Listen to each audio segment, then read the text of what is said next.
북한이 러시아로 대규모 파병을 시작했다고? 그렇다면 한국도 우크라이나를 위해 군사력을 지원하라. 현재 미국 국방부에서 한국 입장에서는 다소 황당할 만한 주장이 제기되었다고 합니다. 그리고 한국의 참전에 대한 주제로 갑론을박을 하던 가운데 미 국방부 고위 관계자가 나서 충격적인 주장을 시작했고 결국 회의실에 있던 모두는 경악을 하며 머리를 감싸쥐고 말았다고 하는데요. 그렇다면 미 국방부 회의실에서는 대체 어떤 일이 있었던 것일까요? 안녕하세요. 저는 미국 출신의 앤선이라고 합니다. 저는 현재 미 국방부에서 일하고 있고 최근에는 정말 충격적인 회의가 진행되었는데요. 그건 바로 이번 러우 전쟁에 북한이 러시아로 병력을 파병시키면서 우크라이나 또한 다른 국가들의 파병을 요구했기 때문입니다. 심지어 우크라이나는 미국이나 기타 유럽의 많은 다른 국가들 중에서도 한국을 콕 집어서 한국의 파병이 반드시 필요하다는 말을 건네왔기에 미국 국방부는 그야말로 난리가 나게 되었죠. 사실 북한은 그동안 암암리에 러시아에 대한 지원을 이어나갔는데요. 그리고 미국 정보부는 이러한 북한의 러시아 지원의 증거들을 전부 수집하고 있었습니다. 러시아는 서방의 제재와 자체 군사자원 고갈로 인해 외부의 군사 지원을 받아야 했고 이러한 처참한 상황에 러시아와 북한은 서로에게 딱 맞는 파트너였죠. 북한은 핵 개발로 인해 이미 국제 제재를 받고 있었고 어차피 더 잃을 것도 없는 상황에 처해 있었는데요. 따라서 국제 제재 때문에 자급자족할 식량조차 없는 북한에겐 러시아에 무기를 공급하는 것이 절호의 기회로 여겨졌고 그건 러시아도 마찬가지였습니다. 잃을 것이 없는 북한을 제외한다면 다른 국가들은 국제 제재가 두려워 감히 러시아를 도와줄 엄두조차 못 냈거든요. 그렇게 세계 군사강국 2위에 달한다는 러시아는 북한으로부터 무기를 수급받게 됩니다. 북한은 러시아에 수백만 개의 포탄, 특히 122mm 및 152mm 포탄을 제공한 것으로 알려졌으며 이 포탄은 러시아군이 여전히 널리 사용하고 있는 소련시대 포병 시스템과 호환됩니다. 또한 북한은 포탄 외에도 러시아 보병부대에 AK-47 소총, 기관총과 같은 소형 무기를 공급했는데요. 이에 대한 대가로 국제 제재를 받고 경제적으로 고립된 북한은 러시아로부터 식량 공급, 연료 및 기술 지원을 확보함으로써 군사 지원의 혜택을 누리게 되었습니다. 또한 북한은 러시아와 협력함으로써 유엔 및 기타 국제 포럼에서 입지를 강화하고자 하는 목적도 있었는데요.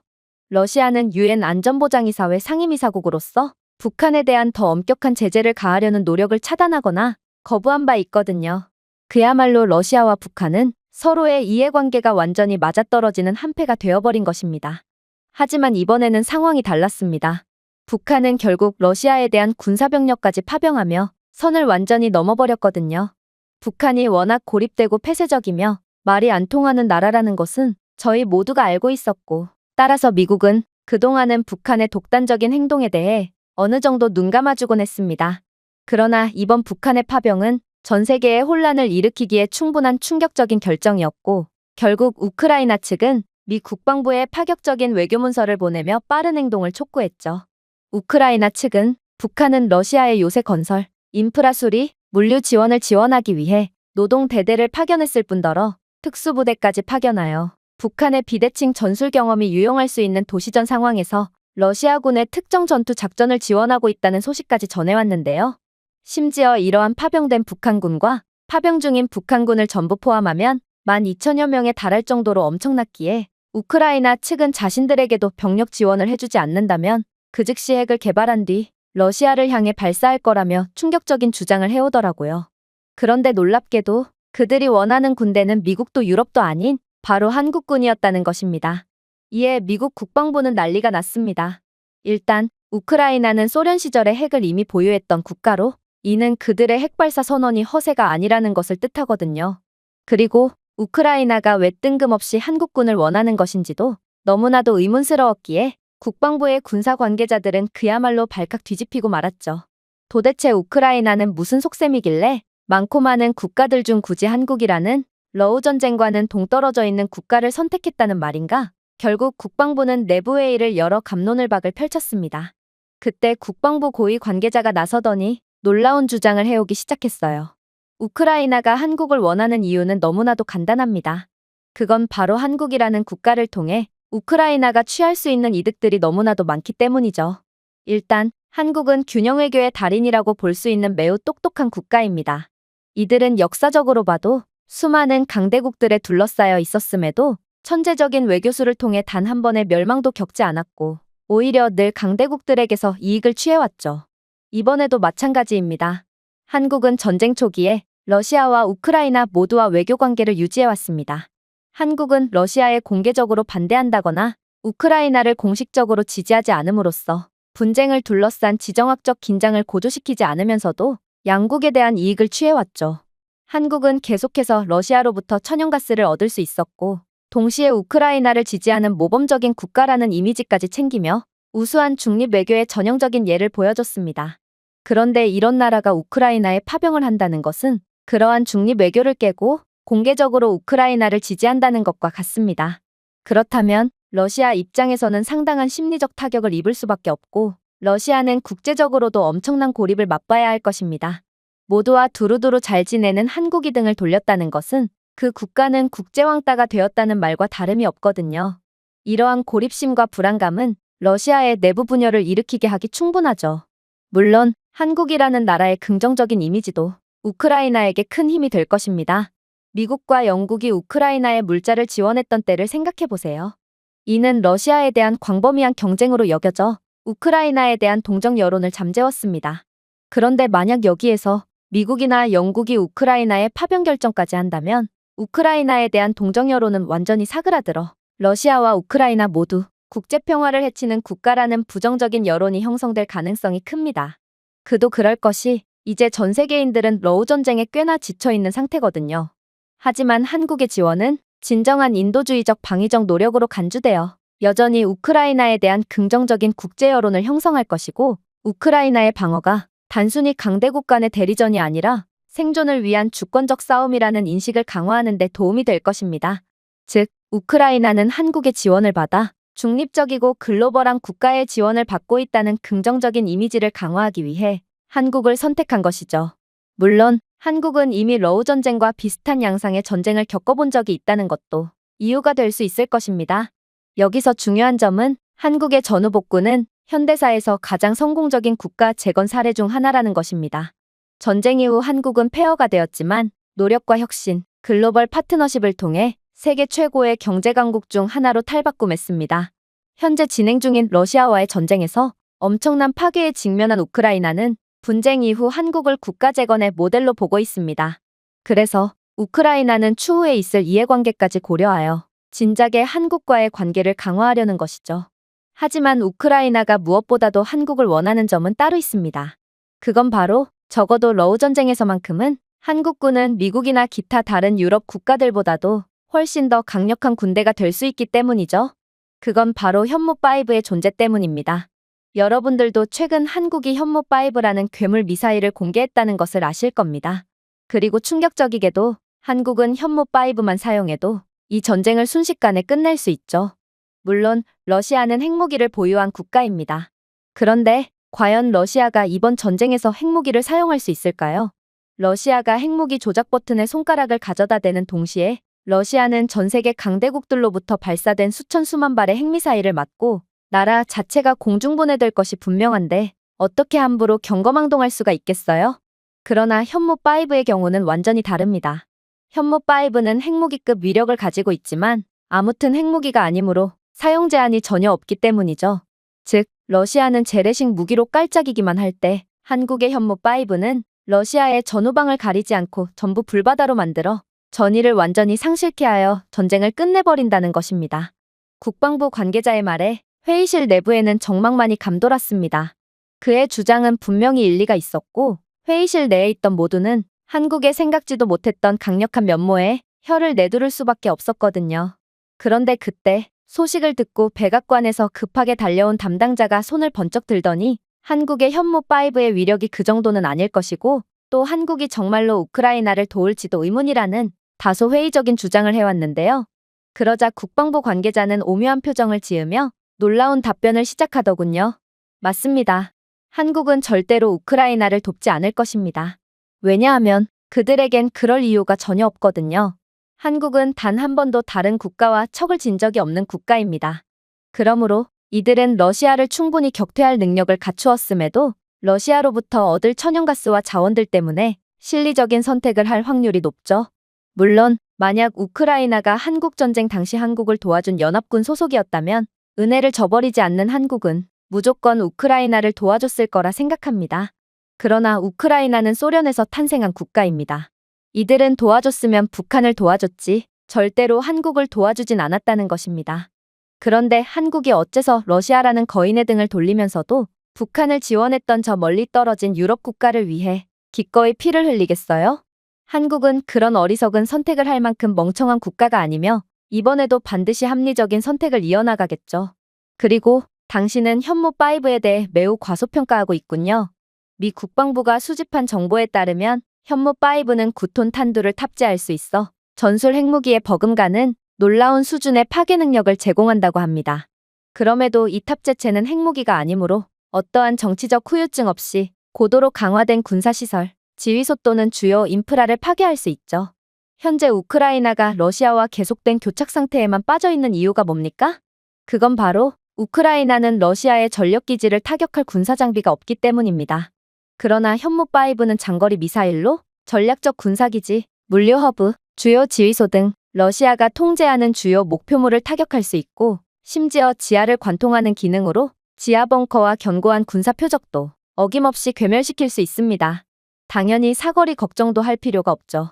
현무5 미사일의 사거리는 5,500km를 초과하기 때문에 러시아의 주요 인프라를 전부 타격할 수 있거든요.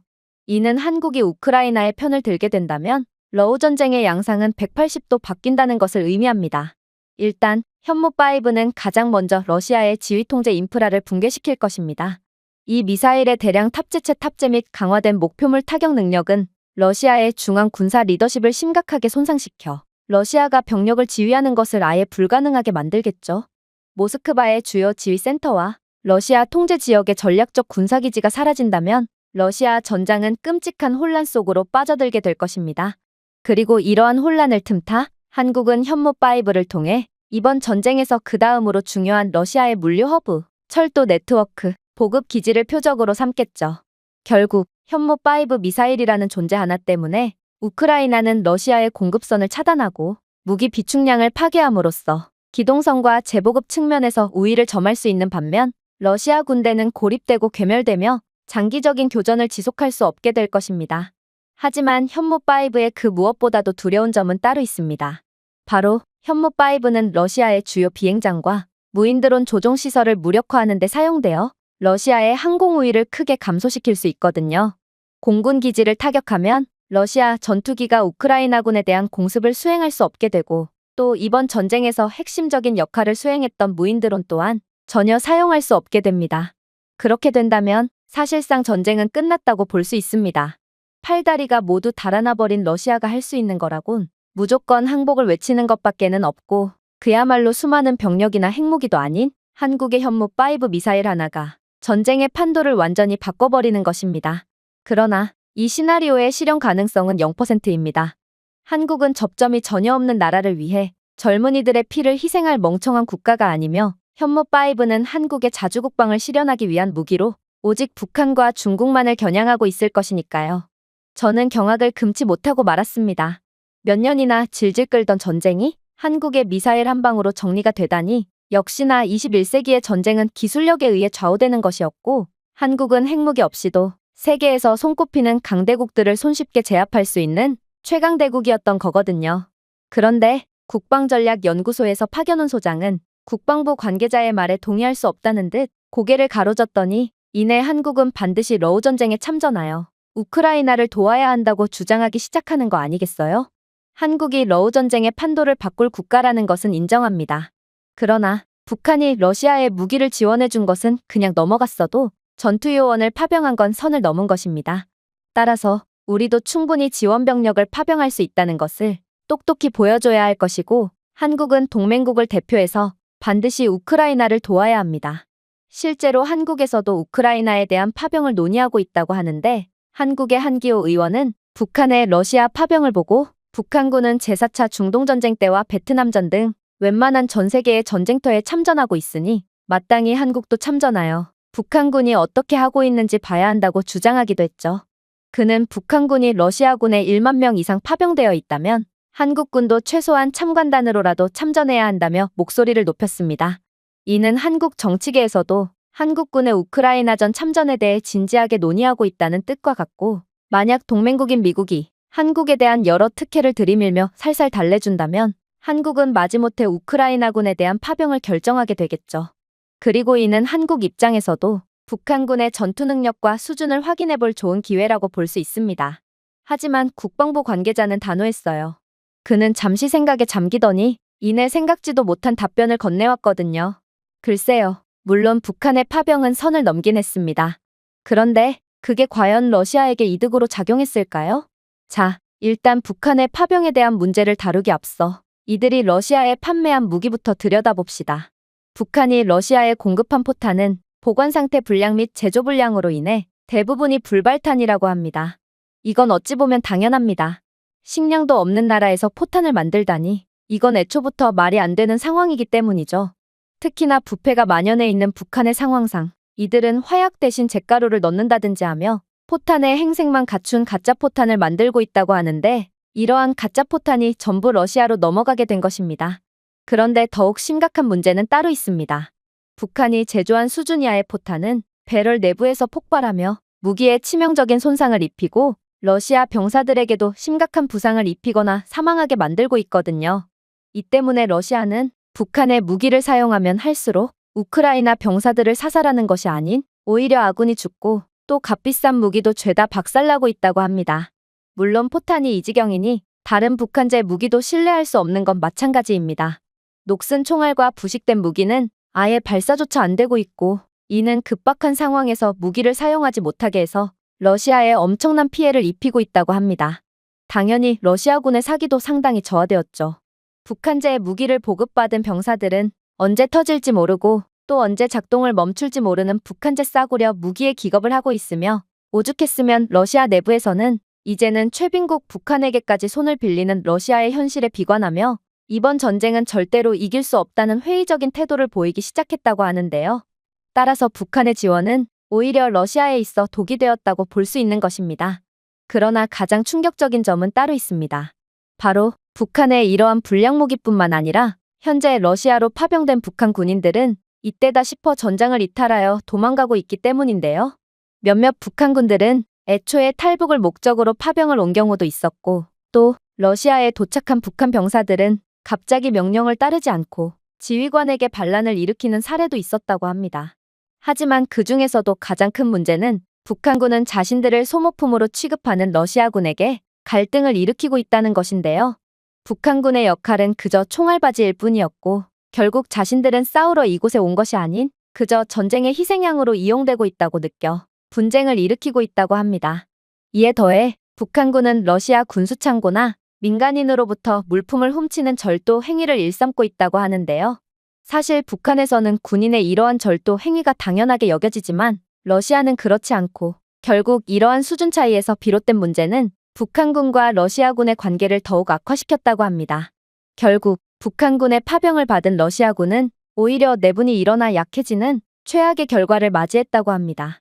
이제 이해가 좀 되시나요? 북한의 러시아 지원은 우크라이나 입장에서는 오히려 희소식이라는 말입니다. 그러니 한국이 참전해야 할 당위성이 사라진다고 할 수 있는 것이죠. 물론 북한군의 참전이 러시아에 이익이 된다고 해도 여전히 한국이 러우 전쟁에 참전할 명분은 없습니다. 오히려 러시아는 다른 국가는 몰라도 한국의 참전만은 반드시 피하려고 하기 때문에 푸틴은 지금도 한국의 압박을 가함과 동시에 눈치를 보며 한국의 러우 전쟁 참전을 막기 위해 필사적인 노력을 하고 있죠. 그리고 이러한 푸틴의 절박한 한국 피하기는 최근 들어 훨씬 더 강해졌다고 합니다. 재밌게도 이 이유 또한 바로 현무5 때문이라고 하는데요. 전에 언급했다시피 현무5는 최첨단 유도 시스템과 지하를 관통하는 탄두로 전례 없는 정확도를 자랑하며 특정 개인이나 고위 군사 및 정치인을 표적으로 삼을 수 있습니다. 이 말은 한국의 미사일은 러시아의 요인 암살이나 심지어 푸틴까지도 순식간에 암살할 수 있다는 뜻이기에 푸틴 입장에서는 미국보다 두려운 게 바로 한국이라는 것입니다. 푸틴이나 다른 러시아 고위 관리들이 요새화된 시설에 위치하더라도 상관없습니다. 현무5는 정확한 위치에 타격하도록 프로그래밍되어 그 어떠한 은신처도 안전하지 않게 만드니까요. 러시아의 지하시설은 상상을 초월할 정도로 깊고 안전하게 설계되었다는 것은 인정합니다.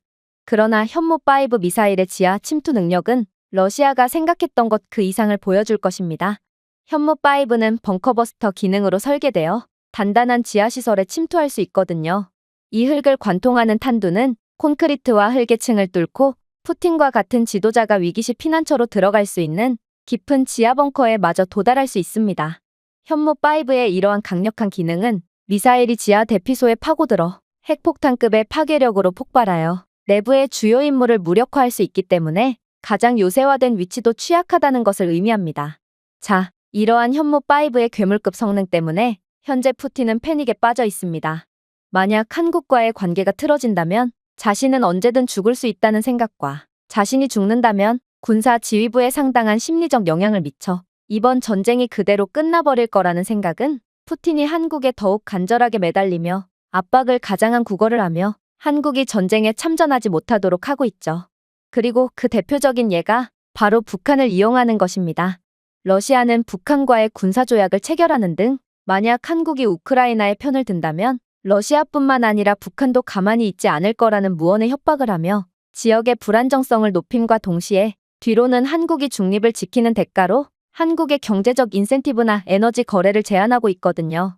그런데 세계에서 가장 노련한 외교수를 보여주는 한국이 이러한 절호의 기회를 그냥 날려버린다고요?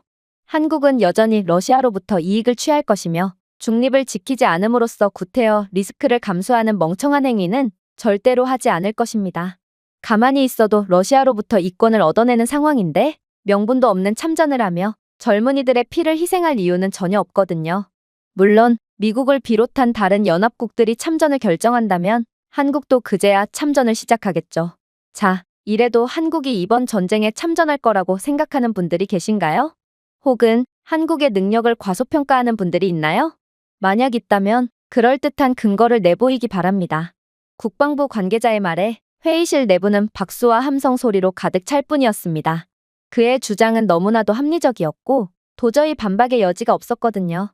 저는 한국의 이러한 상상을 초월하는 강력한 면모를 보고 강력한 기술력과 힘이야말로 진정으로 국가를 방해하는 지름길이구나 싶어 혀를 내두를 뿐이었습니다. 그리고 거의 미국 수준의 뛰어난 기술력을 갖게 된 한국에 존경 섞인 박수를 보냈죠. 제가 준비해온 내용은 여기까지입니다. 끝까지 시청해주셔서 진심으로 감사드리며 여러분들의 구독과 좋아요, 알림 설정은 영상 제작에 큰 힘이 됩니다. 이상 세모튜브였습니다. 한국 공장? 다 필요 없다. 후진적인 한국 공장은 인도 경제 발전에 아무런 도움도 주지 못하고 있고 인도는 차라리 중국 기업의 공장을 유치하겠다. 여기 미국에서 열린 국제회의에서 인도 정부 대변인이 한국 기업들은 쓸모가 없으니 죄다 나가야 한다는 주장을 하고 있습니다. 그러나 미국 경제 전문가가 충격적인 일침을 시작함과 동시에 인도 대변인은 선체로 굳어버리고 마는데요. 그렇다면 회의실에서는 대체 무슨 일이 있었던 것일까요? 안녕하세요. 저는 미국 출신의 필이라고 합니다. 저는 현재 미국 백악관 비서실에서 국제회의를 주관하는 일을 맡고 있는데요. 그런데 최근에는 정말 뜻밖이고 또 충격적이었던 국제회의가 진행되었습니다. 그건 바로 미국과 인도, 중국의 정부 관계자들이 한자리에 모이는 정말 유례없는 조합으로 회의가 진행되었거든요. 더 흥미로웠던 건 이번 회의 주제는 바로 인도 현지의 삼성 공장에서 일어난 대규모 파업 사건이었다는 것입니다. 세 국가가 모여 한국에 대한 주제로 토론을 나누다니, 그리고 얼핏 보면 이 일과는 전혀 상관이 없는 것처럼 보이는 중국까지 회의에 참석하게 되다니, 이건 분명 숨겨진 음모가 있는 것이 분명해 보였는데요.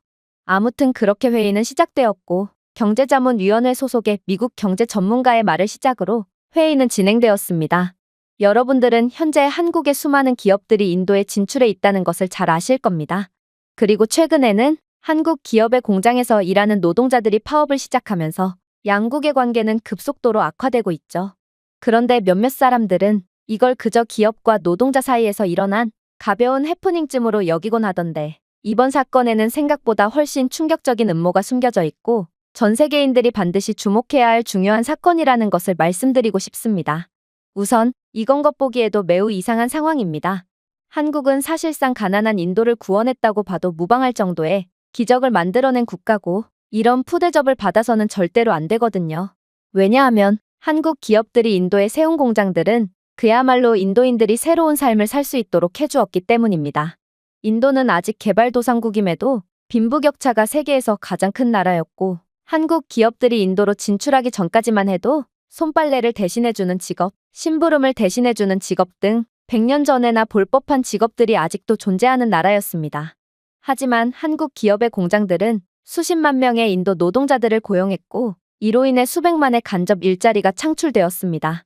한 달에 10,000원도 못 벌던 인도 사람들은 이제 삼성 공장에서 일하며 월급 40만 원이라는 이전에 비해 40배나 인상된 급여를 받게 되었고, 이러한 전에는 꿈도 못 꿀 급여를 받은 인도 노동자들은 드디어 소비 활동을 하기 시작했기에 인도의 지역 경제가 활성화될 수 있었죠. 또한 한국의 공장 단지를 중심으로 이러한 공장들의 자재나 물류 서비스를 공급하는 업체들이 우후죽순으로 생기기 시작하면서 한국 공장이 지어진 소도시는 전례 없는 빠른 발전을 달성할 수 있었습니다. 인도의 지방 도시는 사실상 인도 정부가 예산 부족을 이유로 버렸다고 봐도 무방하지만, 이러한 인도 정부마저 못한 지방 도시 살리기를 한국 기업들은 스스로의 힘으로 해내버린 것이죠. 그러나 한국의 가장 놀라운 점은 따로 있습니다. 바로 한국은 이러한 자신들의 공장단지 주변의 인프라를 정비하기 시작했거든요. 현대 공장이 위치해 있는 타밀나두 지역만 봐도 그렇습니다. 현대는 공장이 위치해 있는 타밀나두의 첸나이와 부품 공급업체가 위치한 농촌 지역을 연결하는 고속도로를 정비했습니다. 이건 정말 미친 결정처럼 보일 수도 있습니다. 남이 나라에 자신들의 돈을 투자하면서까지 도로 인프라를 정비해주다니요. 이건 그 어떤 나라도 감히 엄두도 못 내는 행동이고, 인도 정부조차 예산 부족을 이유로 포기한 사업입니다. 그러나 현대는 도로 인프라 정비를 통해 인프라가 전무한 인도의 상황을 개선해 주었고, 덕분에 도시는 공급망이 확장되어 더 큰 경제적 이익을 얻을 수 있었습니다. 하지만 이를 통해 더욱 큰 이익을 본 건 아이러니하게도 바로 현대입니다. 고속도로를 통해 더 쾌적한 유통망을 가지게 된 현대는 자재를 빠르고 저렴하게 받을 수 있었고, 또 약자를 돕는다는 긍정적인 브랜드 이미지를 갖게 되어 수많은 국제단체들의 후원을 얻고 착한 기업이라는 이미지 덕분에 많은 매출을 거둘 수 있었거든요. 거기에 현대는 도로 인프라 설치에 대한 기술을 가지고 있었고, 인건비의 경우 저렴한 인도 노동력을 사용할 수 있었기에 현대 입장에서는 착한 일을 하고도 더 많은 경제적 이익을 얻을 수 있던 것이죠. 물론 삼성 공장도 마찬가지입니다. 삼성 노이다 공장은 지역 당국과 협력하여 이 지역의 전력망을 개선하여 정전을 50% 줄이는 데 도움을 주었거든요. 삼성은 공장과 주변 지역의 안정적인 전력 공급을 보장하기 위해 2억 6천만 달러를 투자했고, 결국 삼성이 들어오기 전까지만 해도 밤에 전기가 없어 촛불을 켜고 지내던 인도 주민들은 드디어 전기를 사용하여 환한 밤을 만끽할 수 있게 되었죠. 물론 극한의 이익을 취해야 하는 기업 입장에서 이렇듯 남이 나라의 인프라 개발에 투자하는 건 미친 짓이라며 손가락질하는 사람들도 많을 것입니다. 그러나 삼성은 바보가 아닙니다. 삼성이 전기 인프라 투자를 하지 않았다면 노이다 삼성 공장은 계속된 정전으로 인해 제대로 돌아가지 않아 더 큰 피해를 봐야 했을 것입니다. 그러나 삼성의 인도에 대한 전기 인프라 공급은 공장을 원활하게 가동함과 동시에 착한 기업 이미지를 얻고 많은 투자와 계약을 유치해서 삼성은 다른 지역이나 국가의 전기 인프라 공급에 대한 계약과 많은 투자를 받아 큰 이익을 볼 수 있었습니다. 그야말로 한국은 공생하는 법을 아는 천재라는 것이죠. LG 제조 공장이 위치한 푸네 힌제와디 지역은 어떻고요? 원래 보잘것없는 곳이었던 이곳 마을은 LG가 들어오면서부터 IT파크와 전자제품 제조를 위한 경제특구가 설립되었고, LG라는 신뢰할 수 있는 글로벌 기업이 들어온 덕분에 이곳 지역은 외국 기업으로부터 32억 달러 이상의 투자를 유치받을 수 있었습니다. 만약 한국이 없었다면 인도는 과연 세계의 공장 역할을 할 수나 있었을까요? 물론 인건비는 저렴하지만 인프라 자체가 거의 없는 인도에 들어올 기업들은 거의 없었을 것입니다. 결국 인도는 지금도 1950년에나 볼 법한 열악한 생활을 하고 있었겠죠. 그러나 한국의 등장은 인도를 천지개벽시켜준 것입니다. 물론 한국은 지금도 인도를 위한 투자를 계속하고 있습니다. 한국 기업들은 기술 교육 기관과 생산 기술 학교를 설립하여 인도인 엔지니어를 육성하고 있거든요. 인도 정부는 학교 보급조차 실패했지만 한국의 기업들은 인도 정부가 하지 못한 일보다 더욱 위대한 일을 해주고 있고, 이는 인도로 하여금 미래가 기대되는 잠재력 있는 국가가 되도록 하고 있습니다. 하지만 인도는 그런 한국을 배신한 것입니다. 미국 경제 전문가는 말을 채 끝마칠 수도 없었습니다. 왜냐하면 갑자기 중국 측의 정부 대변인이 말을 끊더니 뜬금없는 한국 비난을 시작했거든요. 저는 미국이 왜 이번 일에 관여를 하는 것인지 이해가 안 갑니다. 인도 노동자들의 파업 결정은 분명 합리적이고 이들에겐 분명 파업을 할 권리가 있거든요. 현재 삼성 공장의 한국인 관리자들은 인도 노동자들을 무시하고 차별을 일삼고 있다고 합니다.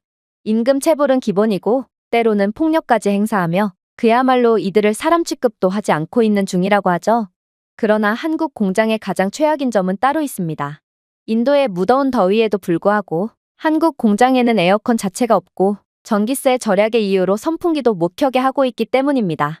하지만 한국 관리자들은 시원한 에어컨 바람이 나오는 사무실에서 편한 근무를 이어나가고 있죠. 인도인들을 위한 기숙사는 또 어떻고요? 한국 공장의 인도인 기숙사는 한 평짜리 허름한 방에 4명을 몰아넣는 닭장 수준의 열악함을 보여주고 있는데요.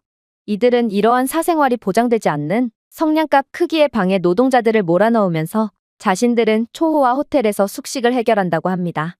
그런데 이런 야비한 한국인들이 인도를 위해 그렇게나 많은 인도주의적 인프라 투자를 해줬다니 이건 말이 안 된다고 볼 수 있죠. 즉, 당신의 말은 전부 거짓말이고 한국 기업들은 차별을 일삼는 악덕 기업이라는 말입니다. 중국 관계자의 말에 인도 정부 대변인의 얼굴은 새빨갛게 달아올랐는데요. 아무래도 그는 자국의 국민들이 한국인들에 의해 우롱당하고 있다는 점에 엄청난 분노를 느낀 모양이었고 금방이라도 한국에 대한 비난을 이어나갈 것처럼 자리에서 벌떡 일어났습니다. 하지만 미국 경제 전문가의 말이 더 빨랐어요. 그는 인도 정부 대변인이 입을 채 열기도 전에 놀라운 주장을 하며 회의실 내에 모두를 충격의 도가니에 빠뜨렸거든요. 글쎄요, 제가 보고받은 정보에 의하면 당신이야말로 새빨간 거짓말을 하고 있다고 보이는데요. 보세요. 당신은 한국을 무작정 비난만 하지 거기에 대한 증거는 전혀 보여주지 못하고 있어요. 말로만 하는 비난은 누가 못하나요? 그러나 제가 지금부터 하는 주장에는 모든 증거가 존재합니다. 미국 정보부 측은 제게 인도 현지에서 입수한 충격적인 증거 영상들을 넘겨주었고 저는 이를 바탕으로 한치의 거짓도 없이 사실만 말씀드리겠습니다. 일단 한국 공장에서는 인도 노동자들을 위한 위생적인 무료 식사를 제공할 뿐만 아니라 직원들이 추가 비용 없이 출퇴근할 수 있도록 자체 교통편을 운영하고 있습니다. 그리고 그러한 회사 소유의 버스는 인도에서는 찾아볼 수조차 없는 에어컨이 설치된 버스기에 직원들의 많은 호응을 얻고 있죠. 그러나 인도 노동자들은 이러한 버스를 잘 이용하지 않는다고 합니다. 왜인 줄 아십니까? 그건 중국 측의 거짓된 주장과는 달리 한국 공장은 인도 노동자들에게 수준급의 기숙사를 제공하기 때문이죠. 심지어 이 기숙사는 한국인 관리자들이 사용하는 방과 동일한 숙소이며 인도 노동자들은 멀쩡한 집을 놔두고 자신들의 집보다 훨씬 좋은 기숙사에서 살기까지 하는 지경이라고 합니다. 그런데 어떻게 이런 모습을 보고도 한국이 인도 노동자를 차별한다는 소리를 할 수 있는 거죠? 물론 이러한 기숙사 시설에서마저 한국의 천재적인 경영 방식이 잘 드러나고 있습니다. 사실 인도 노동자들은 시간 개념이 없고 약속을 안 지키기로 유명한데요. 그런데 한국은 이러한 인도인들의 특징을 정확히 간파하고 수준급의 기숙사 시설을 구비해 둠으로써 공장과 바로 인접해 있는 기숙사의 위치상 인도 노동자들이 강제로라도 정시에 일을 할 수밖에 없게 만든 것입니다. 한국은 놀라울 정도로 남에게 잘 베풀면서도 천재적인 아이디어를 통해 계속해서 이익을 얻고 있는 것이죠. 물론 한국 공장에서 일하는 노동자들은 현지 평균 월급의 10배나 되는 고임금과 넉넉한 유급휴가, 그리고 각종 수당까지 전부 챙겨가고 있는데요. 인도 전역에서 초과 근무 수당을 지급하는 기업은 한국 기업밖에 없고 덕분에 인도인들은 초과 수당을 받기 위해 오히려 초과 근무를 원하는 실정이라고 합니다. 한국의 차별 없는 근로자 복지 제도는 오히려 생산성 향상이라는 큰 이익을 가져다 준 것이죠. 하지만 중국 공장은 어떨까요? 일단 인도 내 중국 공장은 한국과는 달리 최저임금을 지불할 뿐만 아니라 중국인들은 문맹률이 높은 인도의 특징을 이용해서 노동자에게 불리한 조항이 포함된 복잡한 계약서에 서명하도록 하고 있는데요. 그래서 중국 공장에서 일하는 인도 노동자들은 불공정 계약서에 서명하여 휴일이 아예 없이 근무하고 있습니다. 그러니 이곳에서 일하는 인도인들은 사실상 인도 공장에서 일할 때보다 훨씬 더 낮은 시급을 받는다고 볼 수 있는 것이죠. 인도 공장은 적어도 휴일에는 쉬거든요. 하지만 중국인들의 악행은 여기서 끝이 아닙니다. 이들의 공장은 매우 구식이라 가뜩이나 생산성이 형편없는데 중국인 관리자들은 인도 노동자들로 하여금 터무니없이 높은 할당량을 제시하거든요. 그리고 할당량을 채우지 못할 시 이들은 폭행까지 해가면서 인도 노동자들을 압박하고 있습니다. 하지만 중국인들이 벌이는 가장 끔찍한 짓은 따로 있습니다. 바로 이들은 각종 공장 폐기물이나 오염수를 그대로 바다나 강에 버리고 있다는 것입니다. 그리고 이러한 오염수는 그대로 인도인들의 식수로 사용되며 엄청난 문제를 야기하고 있죠. 즉, 한국 기업들이 인도를 구원했다면 중국은 책임감 없는 태도로 인도를 완전히 망치고 있는 것입니다. 당연히 이 모든 증거는 확보한 상태며 아마 이 회의가 끝날 때쯤이면 여러 국제 언론을 통해 중국의 악행들이 퍼져나가게 되겠죠. 미국 경제 전문가의 충격적인 연설에 중국 정부 관계자의 얼굴이 새빨갛게 달아오르기 시작했습니다. 그러면서 그는 미국 경제 전문가가 제시한 증거 영상들을 황급히 가리더니 이건 전부 조작된 영상이라면서 그럼 그렇게나 열악한 중국 공장에서 일하는 인도 노동자들은 가만히 있는데 왜 최고 대우를 보장한다는 한국 공장에서 일하는 인도 노동자들만 파업을 하는 거냐며 이건 말이 안 된다며 고래고래 소리를 질러댔죠. 그러자 이번에는 미국 정보부 관계자가 나서더니 이내 충격적인 말을 해오기 시작했습니다. 왜 한국 공장에서 일하는 노동자들만 파업을 하는 거냐고요? 그거야 당신이 더 잘 알지 않습니까? 현재 미국 정보부는 중국 정부가 인도 내 한국 공장의 노동자를 빙자한 스파이를 침투시켰고 이를 통해 파업을 주도하고 있다는 정보를 얻어낸 상태입니다. 즉, 애초에 파업을 주도한 세력 자체가 중국 정부기 때문에 중국 공장에서는 파업이 일어나지 않은 것이죠. 그런데 더 충격적인 건 중국은 가짜 인도 언론사를 세운 뒤 언론과 여론까지 조작하며 한국 파업을 지지하는 분위기를 형성하고 있다는 것입니다.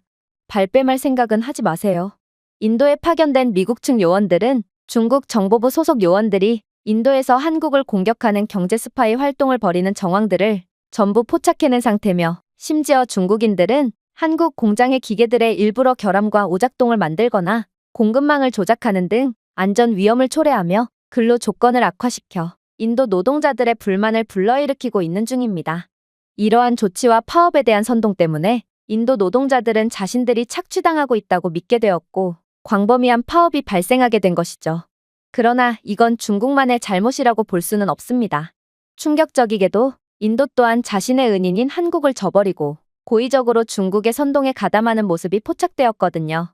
바로 부패한 인도 정치인들은 중국 정부의 뒷돈을 받고 한국 공장에서 발생한 파업을 방관하고 있기 때문입니다. 사실 삼성 등의 한국 기업들은 인도 정부와 협약을 맺고 인도 내에 공장을 건설한 것입니다. 인도 정부는 파업 등의 불상사가 일어날 시 적극적으로 대처할 것, 임금 인상은 일정 수준 이상으로 올리지 못하도록 할 것 등 이 모든 조항은 계약에 들어가 있는 내용이죠. 그런데 현재의 인도 노동자들이 하는 건 불법 파업임에도 왜 인도 정부가 손을 쓰고 있지 않을까요? 그건 바로 중국의 뒷돈을 받았기 때문입니다. 인도 노동법에서조차 현재 노동자들이 주장하는 3년 내에 2배의 임금 인상이라는 말도 안 되는 수치는 불법으로 규정하고 있습니다. 그런데 중국 정부는 인도 정치인까지 싹 다 매수했기에 이러한 터무니없는 상황이 계속해서 방치되어 있는 것이죠. 그의 충격적인 주장에 회의실 내에는 일순간 냉랭한 분위기만이 감돌았습니다. 그리고 그렇게나 기세등등하던 인도 관계자와 중국 관계자 모두 꿀먹은 벙어리가 되어 고개를 푹 숙일 뿐이었죠. 아무래도 이들은 이 모든 상황들을 이미 알고 있던 모양이었는데요. 이건 정말 구역질 나는 상황이었습니다.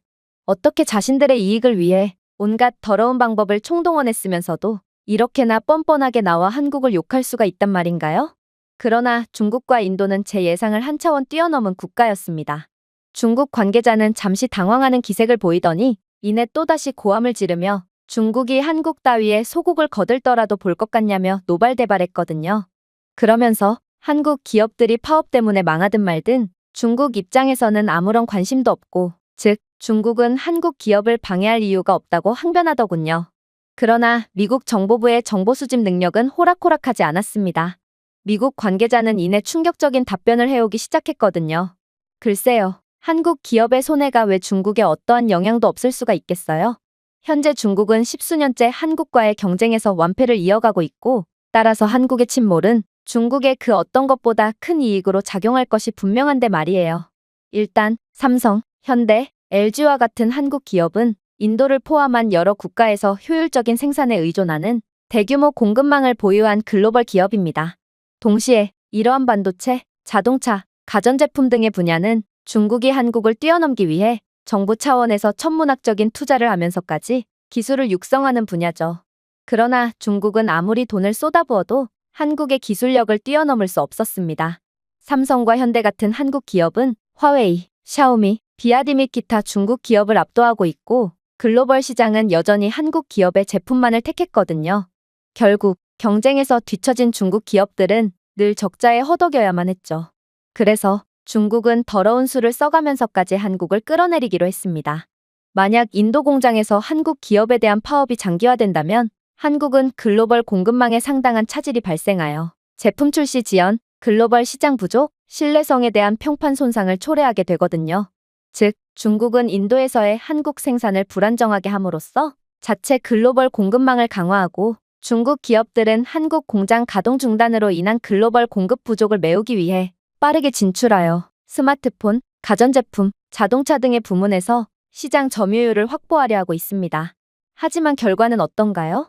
한국의 다각화된 공급망은 인도에서 문제가 생기더라도 공급에 전혀 지장이 없게끔 하고 있고 중국은 여전히 한국의 발밑에서 허우적대고 있을 뿐입니다. 물론 다른 국가들에 대한 수주 계약도 마찬가지입니다. 한국의 압도적인 기술력은 늘 중국의 저렴한 단가를 이겨냈고 한국은 신뢰의 아이콘으로서 전 세계 시장을 주무르고 있거든요. 결국 중국은 늘 자신들을 압도하고 천문학적인 이익을 독차지하는 한국의 뛰어난 기술력에 대해 엄청난 열등감을 가질 수밖에 없었고 연이은 계약 실패에 따른 적자에 허덕여야만 했습니다. 일단 원자력 분야만 봐도 그렇죠. 한국의 원자력 산업은 주요 경제국으로부터 원자로 계약을 지속적으로 수주하며 글로벌 리더가 되었습니다.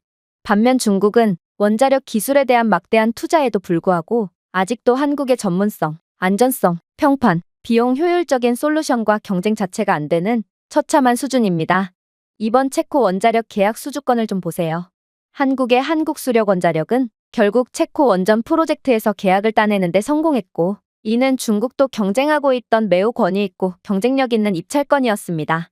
그런데 더 놀라웠던 건 이 경쟁에는 전통적인 원자력 강국이었던 프랑스까지 포함되어 있었다는 것입니다. 하지만 한국은 체코 측의 요구에 맞는 맞춤형 솔루션을 제공했고 또 계약 일정을 단 한 차례도 어기지 않았던 신뢰의 평판을 가지고 있었습니다.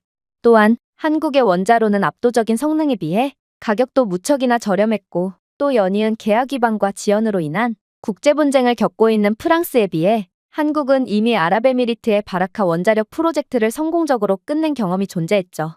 결국 한국은 압도적인 원자력 강국이었던 프랑스를 제치고 한국의 기술력이 주도하는 새로운 시대가 열렸다는 것을 전 세계에 알리게 되었습니다. 자, 여기서 묻겠습니다. 과연 중국이 전통 기술 강국까지 모조리 박살내고 있는 한국의 기술력을 막을 수 있을 거라고 생각하십니까? 역시나 대답을 못하시는군요.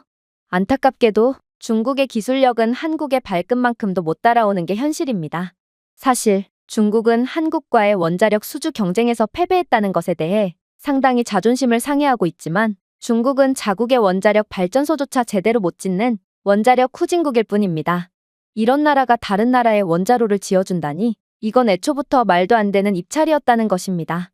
이에 반해 한국의 APR-1400 원자로는 안전성, 비용 효율성, 그리고 입증된 실적으로 전 세계적으로 인정받고 있으며 실제로 한국은 아랍에미리트에 성공적으로 원자로를 건설했고 이 원자로는 지금도 원활히 작동하며 아랍에미리트에 막대한 에너지 공급을 해주고 있죠. 심지어 한국의 APR-1400은 99.4%의 압도적인 운영 성공률을 보이고 있기까지 합니다. 또한 한국은 아랍에미리트의 바라카 원자력 발전소를 예정보다 일찍 인도했을 정도로 빠른 건설 속도를 보여주지만 중국은 평균 7년의 건설 지연이 있을 정도로 불완전한 원자력 건설 체계를 가지고 있죠. 도대체 운영률과 성능, 가격, 그리고 신뢰도도 전부 한국에 뒤처지는 주제에 어떻게 한국을 진지하게 이길 생각을 하고 있을 수 있단 말인가요? 냉정하게 말해서 중국의 원자력 기술력은 한국과의 경쟁은커녕 아예 국가 수주의 입찰조차 해선 안 되는 수준입니다. 방위산업은 또 어떻고요? 한국은 글로벌 무기 수출에서 중국을 제치고 1위를 거머쥐었습니다. 이것도 중국 입장에서는 상당히 자존심이 상하는 상황이 아닐 수 없습니다. 나름 군사력 순위 3위에 달하는 중국이고 중국은 미국과의 군비 경쟁을 하기 위해 보여주기식으로 엄청난 방산 예산을 투입했거든요. 그럼에도 한국의 기술력을 도저히 쫓아오지 못한 것입니다. 중국은 유럽에 자신들의 무기를 수출하는 것을 목표로 다른 나라 무기의 설계도 베끼기와 산업 스파이 투입 등 각종 비열한 짓을 서슴지 않으며 카피 무기를 생산했습니다. 그러나 현실은 어떤가요? 한국의 현대 로템은 폴란드에 58억 달러 규모의 K2 블랙팬서 전차를 공급하는 방위 계약을 체결했는데 이는 한국의 방산 수출 역사상 가장 큰 방위 계약 중 하나입니다. 이 계약은 폴란드가 중국 옵션보다 한국의 우수한 기술력과 빠른 인도 시간을 선택했기 때문에 중국 방산업체를 상대로 거둔 중요한 승리였죠. K2 전차는 자동화된 시스템, 첨단 화력 제어, 극한의 기상 조건에서 작동할 수 있는 기능을 갖춘 세계에서 가장 진보된 주력 전차 중 하나로 평가받고 있고 이는 중국이 그토록 권했던 유럽과의 계약이었습니다.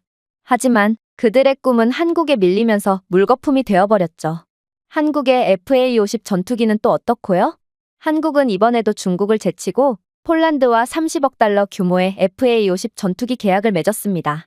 FA-50은 비용 효율성, 전투 성능, 나토 체제에서의 상호 운용성으로 인해 해외 구매자들의 선호도가 높은 다재다능한 경영 전투기로 여담이지만 폴란드는 여기저기서 결함 소식이 들려오고 명백한 불량품이지만 환불과 AS를 거부하는 중국의 뻔뻔한 계약 위반 행위를 지켜본 뒤 중국산 무기 구입은 아예 고려조차 하지 않았다고 하는데요.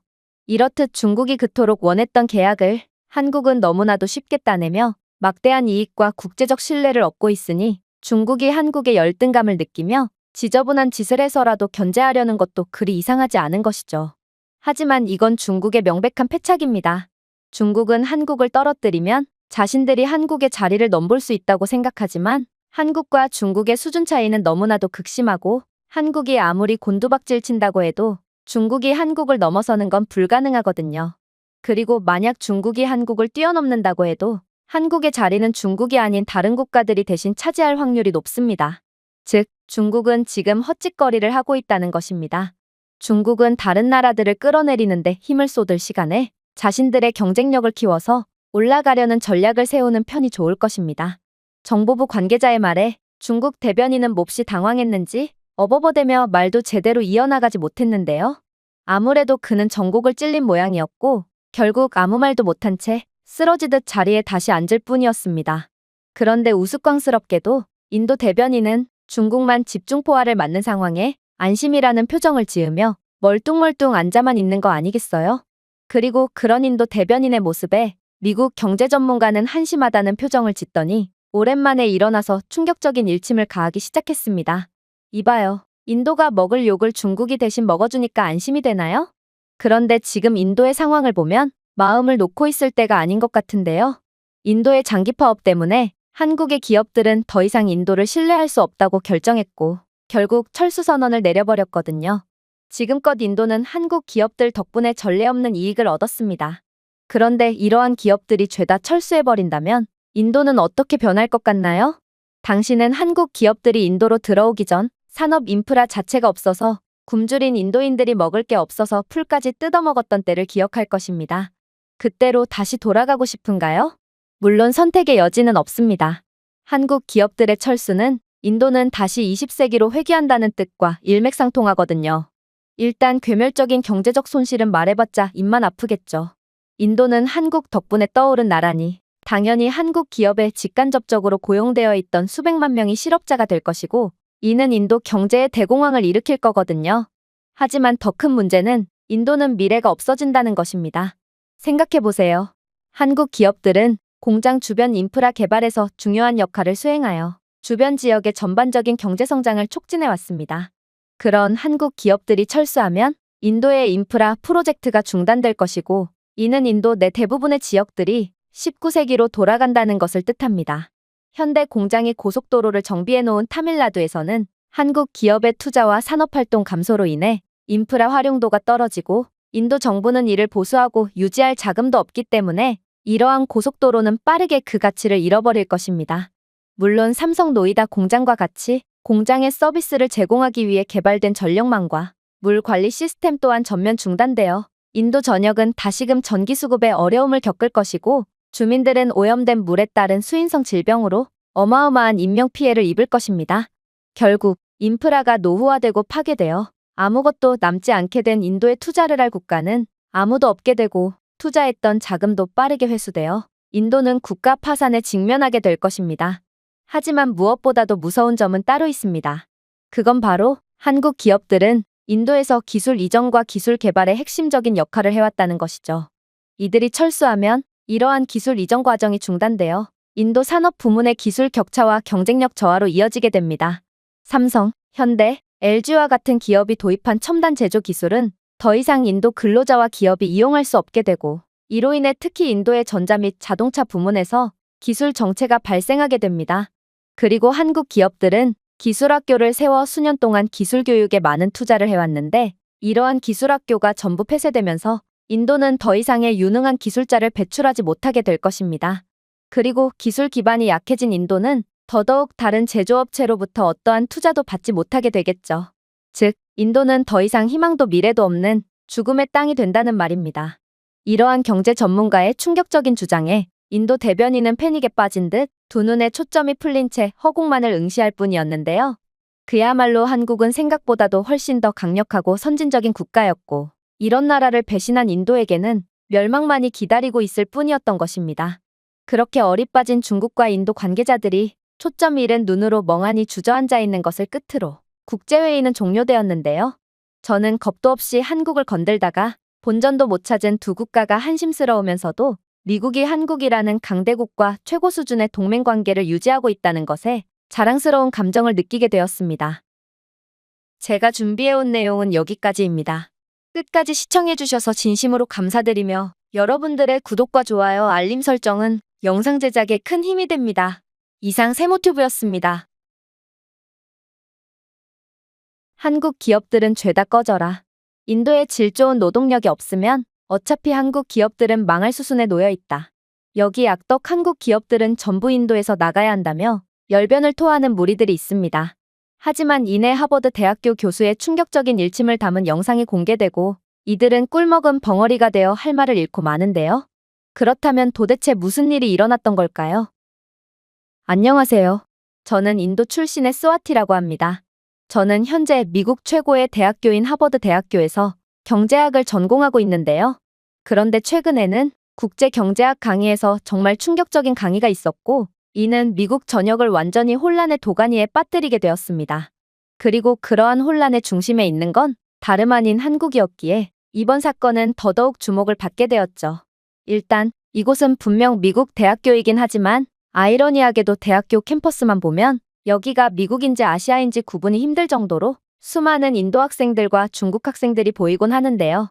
그리고 이러한 학생들의 인종 비율 때문인지 최근에 하버드 대학 내의 화두는 바로 한국이었습니다. 왜냐하면 현재 삼성과 같은 인도 내의 한국 기업의 공장에서 대규모 파업이 일어났고 이러한 파업은 몇 개월이나 장기적으로 진행되고 있거든요. 이는 인도에서 일어나고 있는 일이므로 당연히 인도 학생들은 이 문제에 상당한 관심을 갖고 있고 또 중국 학생들은 이때다 싶어 한국을 헐뜯으려고 수단과 방법을 가리지 않고 있습니다. 사실 중국 학생들은 정말 병적으로 한국에 대한 열등감을 내비치곤 했어요. 이들은 평소에도 조직적으로 움직이며 한국에 대한 터무니없는 비난과 허위사실을 유포했는데요. 중국인들이 수업간에 하도 한국을 비하하는 의견을 표출하고 교내 게시판에 한국에 대한 비난을 유도하는 선동을 계속하자 하버드 대학교 측에서는 수업 시간에 다른 나라를 비난하면 처벌하겠다는 학칙을 제정했고 자유로운 의견 나눔의 상징이었던 교내 게시판까지 폐쇄해버리는 지경까지 이르렀죠. 그야말로 중국인들은 나쁜 의미로 역사를 쓰고 있던 것입니다.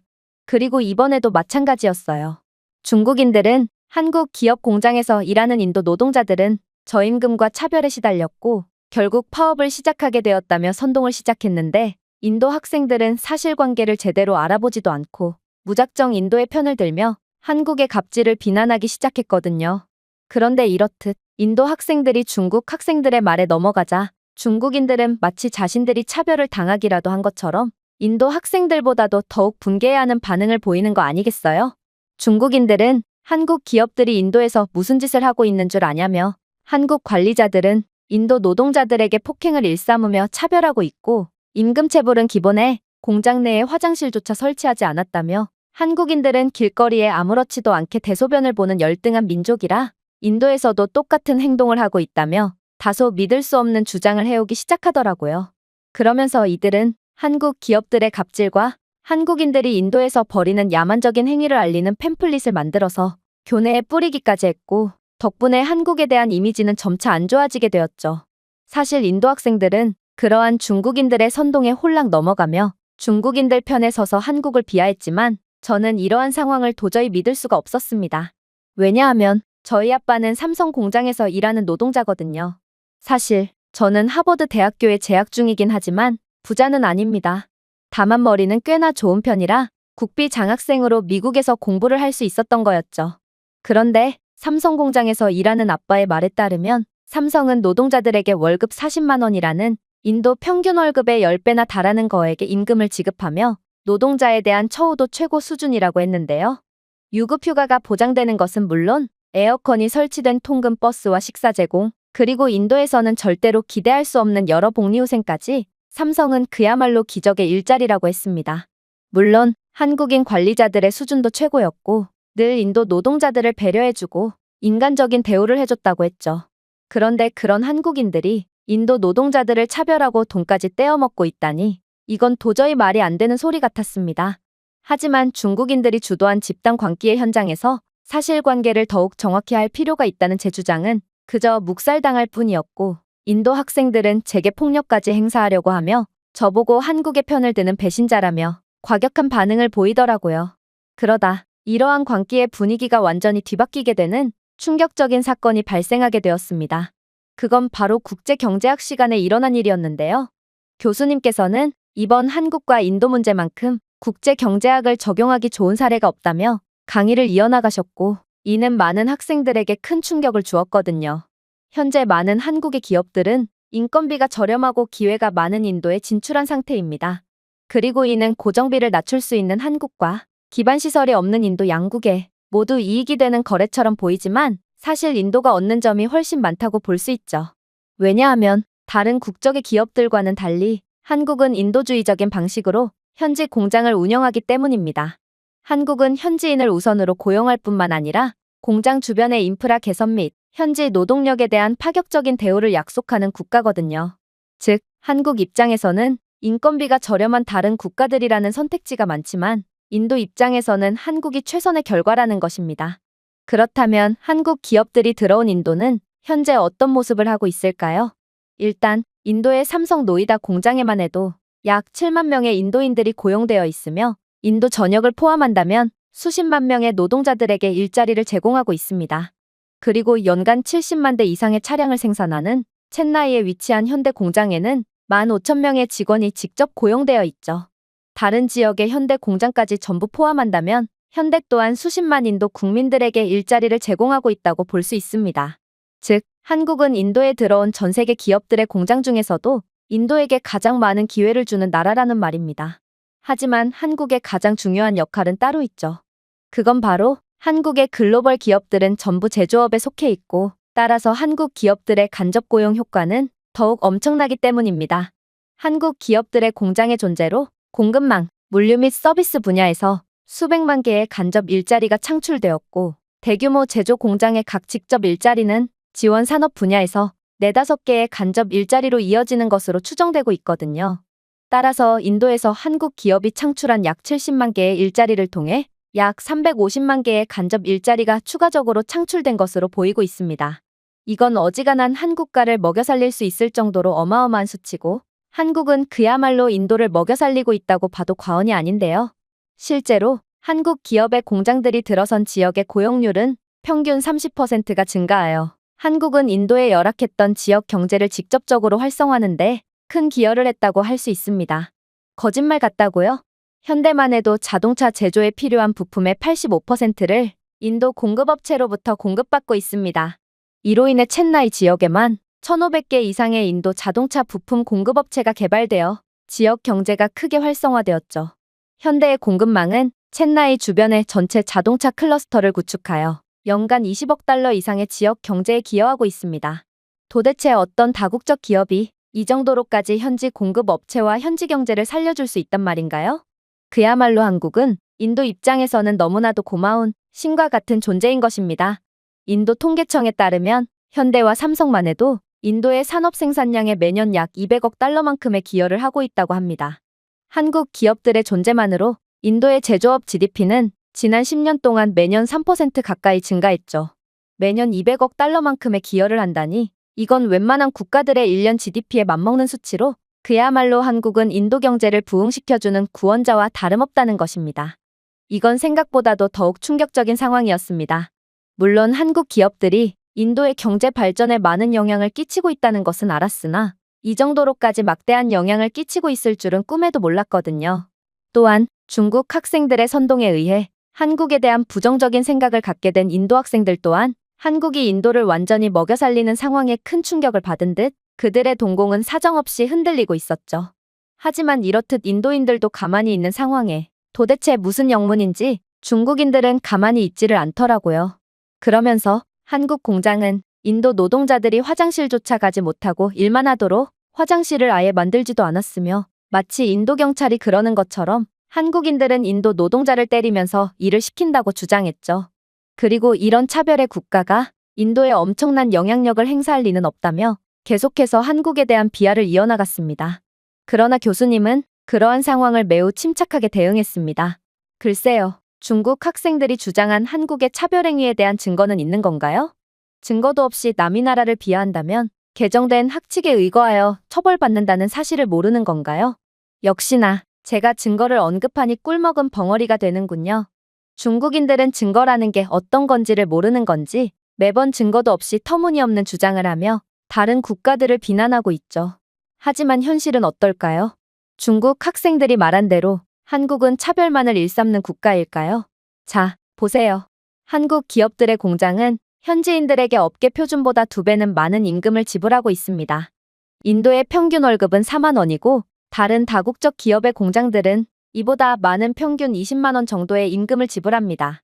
하지만 한국 기업들은 평균 40만 원이라는 압도적인 월급을 지불하죠. 또한 성과급이 전혀 없는 다른 공장들과는 달리 한국은 생산성과 근태에 따라 성과 인센티브와 연간 보너스를 제공하죠. 이 제도는 근로자가 더 높은 생산성을 달성하도록 동기를 부여하여 회사와 직원 모두에게 상호이익으로 이어지는데 특히나 게으르다고 알려진 인도 노동자들의 생산성을 효과적으로 높여주는 매우 획기적인 방법이라고 할 수 있습니다. 물론 한국 공장은 노동자를 위한 현대적이고 안전한 작업 조건까지 갖춰놓았죠. 인도의 한국 공장은 많은 현지 또는 다른 외국 공장과 달리 근로자의 육체적 부담을 줄여주는 최첨단 기계와 자동화 생산 라인을 갖추고 있거든요. 예를 들어 삼성 노이다 공장에서는 제조 공정의 대부분이 자동화되어 있어 근로자가 반복적이고 육체적으로 힘든 작업에 과도한 부담을 느끼지 않도록 하고 있고 헬멧이나 장갑, 방화복과 같은 고품질의 안전 장비를 제공하고 있습니다. 그렇다면 한국에 대해 터무니없는 비난을 이어나가고 있는 중국은 어떨까요? 유감스럽게도 중국의 대부분의 기업들은 인도에 진출해 있지 않습니다. 중국의 임금은 인도의 임금과 그다지 차이가 나지 않기에 인건비가 인도 수준으로 저렴한 중국 입장에서는 굳이 인도에 공장을 세울 이유가 없기 때문이죠. 하지만 중국은 자신들도 해외에 공장을 건설하는 국가임을 보여주기 위해 억지로 인도에 공장을 지었습니다. 그러나 보여주기식답게 그 규모는 매우 미비하죠. 그런데 그거 아시나요? 중국이 인도에 세운 공장에서는 그야말로 인도 현지 기업의 공장들보다도 훨씬 더 형편없고 차별적인 일들이 벌어지고 있다는 것 말이에요. 중국 공장에서 일하는 인도 노동자들은 19세기 작업장보다도 더럽고 비위생적인 상태에서 일하게 되는데요. 중국 공장에는 화장실 자체가 없어서 중국 관리자와 인도 노동자 할 것 없이 그저 공장 앞 구덩이에서 볼일을 해결하고 있는 게 현실이며 이는 녹슨 기계와 고철 더미, 폐기물의 악취와 뒤섞여 도저히 숨조차 쉴 수 없을 정도로 심각한 악취를 내뿜고 있다고 합니다. 물론 인도의 중국 공장은 시장 임금보다도 낮은 임금을 지급하고 근로자에게 착취적인 조건을 부과하는 것으로 악명 높은데요. 삼성이나 현대 같은 한국 공장은 경쟁력 있는 임금을 지급하는 것으로 유명하지만 중국 공장은 인도 근로자에게 현지 임금보다 낮은 임금을 제공하고 있죠. 거기에 더해 인도 노동자들은 법적 한도를 초과하여 장시간 근무를 강요당하고 무급 초과 근무까지 강제로 하고 있다고 합니다. 한국 공장에서 일하는 노동자들은 유급 휴가와 병가, 출산 휴가까지 받을 수 있지만 인도 노동자들은 공휴일까지 반납하며 노동 착취를 당하는 것이죠. 물론 중국 공장에서는 노동자에 대한 학대까지 발생하고 있는데요. 중국 관리자들은 인도에 파견왔음에도 힌디어를 전혀 하지 못하고 있고, 따라서 인도 노동자들과 전혀 소통을 할 수 없다고 합니다. 하지만 중국인들은 통역사를 고용하기는커녕 인도 노동자들에게 왜 중국어를 하지 못하냐며 무례하게 소리를 지르고 노동자를 때리기까지 하며 말도 안 되는 대우를 일삼고 있다고 하는데요. 심지어 이들은 인도인들을 무시하고 사람이하에 취급을 하며 일부러 밥 대신 개밥을 주는 수모까지 주고 있다고 합니다. 물론 저는 이러한 사실에 대한 영상도 가지고 있고, 미국 언론에서 비밀리에 촬영한 이러한 중국인들의 인도 노동자 학대에 대한 영상들은 전 세계로 퍼지며 중국의 처참한 민낯을 모두가 인지하게 되는 중이죠. 인도 노동자들은 불공정 계약과 협박 때문에 어쩔 수 없이 중국 공장에서 노동력을 착취당하고 있지만, 이러한 영상이 전 세계로 퍼진 지금 여러 국제단체들이 나서 중국의 이러한 착취 행위에 대한 제재를 가할 거라는 말입니다. 교수님의 충격적인 강의에 강의실 분위기는 일순간 냉랭해졌습니다. 인도와 같은 편이었던 중국은 오히려 인도인들을 못살게 구는 주범이었고, 이에 흥분한 인도 학생들은 중국 학생들에게 거센 항의를 하며 강의실은 일순간 혼란스럽게 변하고 말았죠. 하지만 저는 이러한 상황은 인도에 있어서 좋을 게 하나도 없다고 생각했습니다. 그래서 더욱 쓸모있는 질문을 건네야겠다고 판단했죠. 그렇다면 도대체 중국은 왜 자꾸만 한국을 걸고 넘어지는 건가요? 저희 아빠는 한국의 삼성 공장에서 노동자로 일하고 계시고, 현재 일어나고 있는 파업은 뭔가 중국계 세력이 관여하고 있는 것 같다고 말씀하셨거든요. 그도 그럴 것이, 삼성 공장은 인도 평균 월급의 10배라는 엄청난 임금을 지불하고 있는데 인도 노동자들이 이에 만족하지 않을 리가 없어요. 그리고 현재 하버드 대학교 내에 있는 중국 학생들도 단체로 한국에 대한 비난을 이어나가며 선동을 하는 것이 뭔가 중국 정부가 지령을 내려서 의도적으로 한국과 인도 사이를 이간질하고 있다는 느낌이 드네요. 그러자 교수님은 흥미롭다는 듯 저를 바라보더니 이내 놀라운 답변을 이어나가기 시작했습니다. 아주 좋은 질문입니다. 학생의 의심처럼 실제로 중국은 정부 차원에서 엄청난 자금을 투입하여 인도 내에 한국 공장 파업을 주도하고 있죠. 실제로 미국 정보부는 중국의 정보부 요원들이 인도의 삼성 공장에 잠입하여 파업에 대한 선동과 언론 장악을 통한 여론 조작을 일삼고 있다는 정황을 포착해낸 상태며, 심지어 중국은 미국 내의 여러 대학교에도 스파이를 심어놔서 중국 정부의 지령에 움직이며 캠퍼스 내 여론 조작과 선동을 일삼고 있는 중국계 무리가 있다는 사실도 알아낸 상태입니다. 저런, 아까 전까지만 해도 신나서 한국을 욕하던 중국 학생들이 길 잃은 아기 강아지처럼 벌벌 떨고 있군요. 미국이 당신들의 스파이 행위를 정말로 모를 거라고 생각했나요? 당신들은 그저 중국 정부에 이용당한 것일 뿐이겠지만 그래도 행동에 대한 책임은 져야겠죠. 조만간 대규모 소탕 작전이 있을 것이고, 미국의 국가보안법은 상당히 강력하기에 아마 중국 정부와 관련이 있는 학생들은 꽤나 고생 좀 해야 할 겁니다. 아무튼 중국이 정부 차원에서 파업을 주도하며 한국을 괴롭히는 데에는 다 이유가 있습니다. 그건 바로 한국 공장의 생산력이 저하되고 한국의 이미지가 훼손되어 한국의 경쟁력이 떨어진다면 가장 큰 이익을 보는 것은 바로 중국이기 때문이죠. 생각해보세요. 중국은 그동안 상당히 많은 국가산업 경쟁에서 한국에 의해 실패를 겪어야 했습니다. 일단 조선 분야만 해도 그렇죠. 중국은 물동량 기준 최대 조선 업체임에도 불구하고 한국은 액화 천연가스 운반선, 군용기, 친환경 선박 등 첨단 고부가 가치 선박을 건조하는 데 앞장서고 있으며, 이 부문에서 중국은 품질과 기술 정교성에서 뒤처져 있습니다. 실제로 삼성중공업, 현대중공업, 대우조선해양 등 한국 조선업체들이 전 세계 LNG선 시장의 75% 가까이를 장악하고 있고, 한국은 2023년 카타르와 200억 달러 규모의 LNG선 100척 이상 건조 계약을 체결했는데, 이는 중국이 한국의 정밀 제조 및 안전 기준을 충족하지 못해 지속적으로 뚫지 못한 시장이었습니다. 중국은 천문학적인 투자와 노력으로 한국과의 조선 경쟁에서 승리를 따내려고 했으나 결국 막대한 손해만 입은 채 한국에 완전히 대패하고 만 것이죠. 그러나 더 처참한 점은 중국은 이러한 실패를 통해 얻은 게 전혀 없었다는 것입니다. 중국의 조선 기술력은 여전히 뒤처져 있고 저비용 벌크 화물선에 집중하고 있어 첨단 조선 분야에서 경쟁력을 전혀 보여주지 못하고 있거든요. 그러나 친환경 선박에 대한 전 세계적인 수요가 증가하는 상황에서 한국은 이중 연료 LNG 선박과 무공해 선박 등 친환경 선박기술 분야에서 선두를 달리고 있습니다. 한국 조선 업체들은 세계 최초로 암모니아 동력 선박을 건조할 업체로 선정되어 조선 혁신의 글로벌 리더로서의 입지를 더욱 공고히 하고 있죠. 이 말은 한국은 앞으로 있을 다른 국제계약에서도 중국을 완전히 압도하며 계속해서 경쟁을 이겨낼 거라는 것과 일맥상통하죠. 하지만 더욱 충격적인 점은 따로 있습니다. 바로 이제는 1대1로 정책을 통해 중국과 우호 관계를 맺고 있던 아프리카 국가들마저 한국의 기술력을 선택하고 있고, 이건 중국의 자존심에 큰 스크래치로 남게 되었거든요. 아프리카 같은 신흥시장의 주요 인프라 프로젝트는 원래 전통적으로 중국이 지배하고 있는 분야였습니다. 중국은 1대1로 정책을 통해 아프리카 국가들을 경제적으로 종속시켰고, 결국 이러한 프로젝트를 강행했거든요. 그러나 이러한 중국의 압박에도 불구하고 요즘은 한국의 높은 기준, 투명성, 성공적인 실적을 믿고 중국이 아닌 한국을 택하는 국가가 늘어나고 있는 추세입니다. 대표적인 예로 나이지리아 정유 프로젝트 수주가 있는데요. 나이지리아에서 한국의 현대중공업이 40억 달러 규모의 대형 정유소 건설 계약을 수주했는데, 이는 중국이 공격적으로 추진해온 핵심 인프라 프로젝트였습니다. 그러나 나이지리아는 한국의 우수한 엔지니어링 역량, 글로벌 표준 준수, 수주 기간을 정확히 지키는 한국의 국제적 명성을 바탕으로 한국을 선택하게 되었죠. 아프리카 항만 프로젝트도 마찬가지입니다.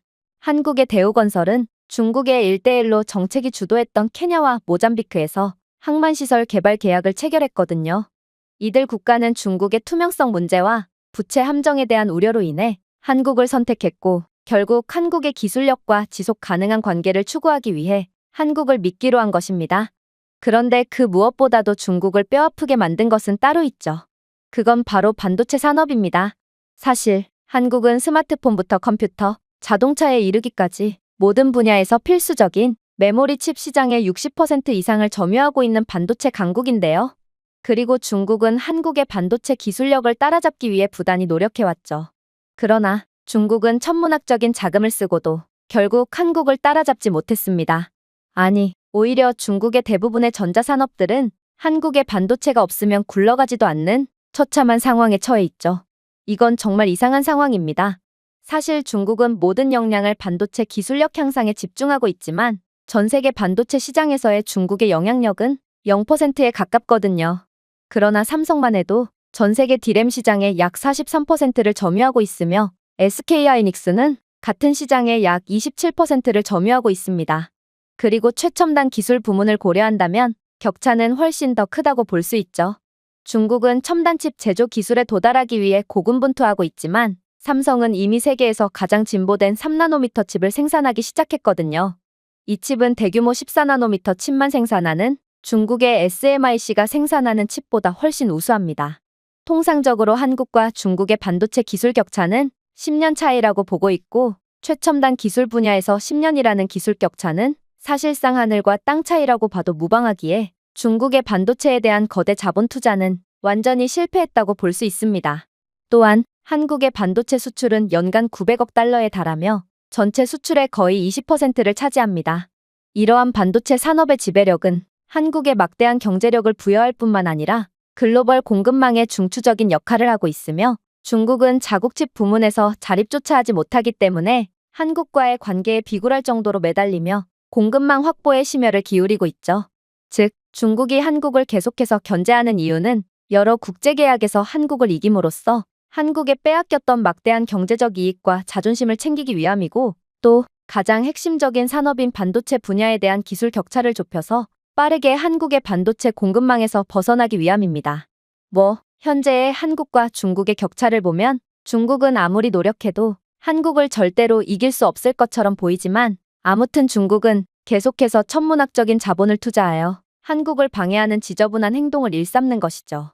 교수님의 말씀에 강의실에 있던 모두는 경악을 금치 못하는 반응을 보였습니다.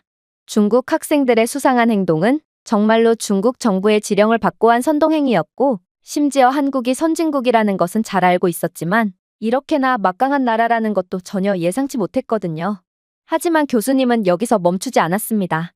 그리고 인도인인 제 입장에서는 그 무엇보다 충격적인 사실을 꺼내기 시작했죠. 자, 저는 분명 인도는 한국 덕분에 역사상 가장 큰 이익을 얻었다고 말씀드렸습니다. 하지만 인도는 선을 넘었습니다. 물론 인도는 중국의 선동에 넘어간 거지만 그래도 욕심에 대한 대가를 치러야만 하거든요. 바로 한국 기업들은 인도 노동자들의 장기 파업에 큰 손실을 받고 결국 인도에서의 전면 철수를 선언했기 때문입니다. 인도 노동자들은 자신들이 갑의 위치에 있다고 착각하고 있고, 이는 한국 기업들이 나타나기 전 매일같이 생존을 걱정하던 인도 노동자들이 주제를 모르게 되었다는 말과 같습니다. 결국 한국 기업들이 빠져나간 인도는 그야말로 국가 괴멸 상태에 이르게 되겠죠. 아까 말씀드렸다시피 한국 기업들은 공급망, 물류, 서비스 산업을 통해 수십만 명을, 직간접적으로 수백만 명을 더 고용하고 있다고 했습니다. 그런데 이런 한국 기업들이 철수하면 어떤 상황이 발생하겠습니까? 일단 삼성 노이다 공장을 예로 들어보죠. 7만 명의 직원을 고용하고 있는 삼성 노이다 공장이 폐쇄되어 수만 가구의 주요 수입원이 사라지게 될 것입니다. 그리고 이곳에서 파생된 물류, 부품 제조, 운송 및 서비스 제공 업체와 같은 지원 산업도 차례차례 쓰러지게 되겠죠. 그렇다면 최대 75만 개의 일자리가 사라질 수 있으며 이는 인도 전역의 수백만 가정에 영향을 미치게 될 것입니다. 그야말로 노이다 공장이 있던 지역의 모든 주민들은 내일 아침 먹을 것을 걱정하던 열악했던 때로 혹은 그보다도 더욱 비참한 시절로 돌아가게 된다는 것입니다. 또한 한국 기업들은 현지 공급업체 및 제조업체와 긴밀하게 통합되어 인도 제조 생태계의 성장을 지원하고 있었습니다. 이들의 철수는 한국 기업에 의존하던 많은 인도 기업의 붕괴로 이어지게 되겠죠. 현대는 전체 자동차 부품의 85%를 인도의 1,500개 이상의 현지 공급업체에서 조달하고 있었습니다. 현대가 철수하면 이 공급업체들은 주요 고객을 잃게 되어 광범위한 사업 폐쇄로 이어질 것입니다.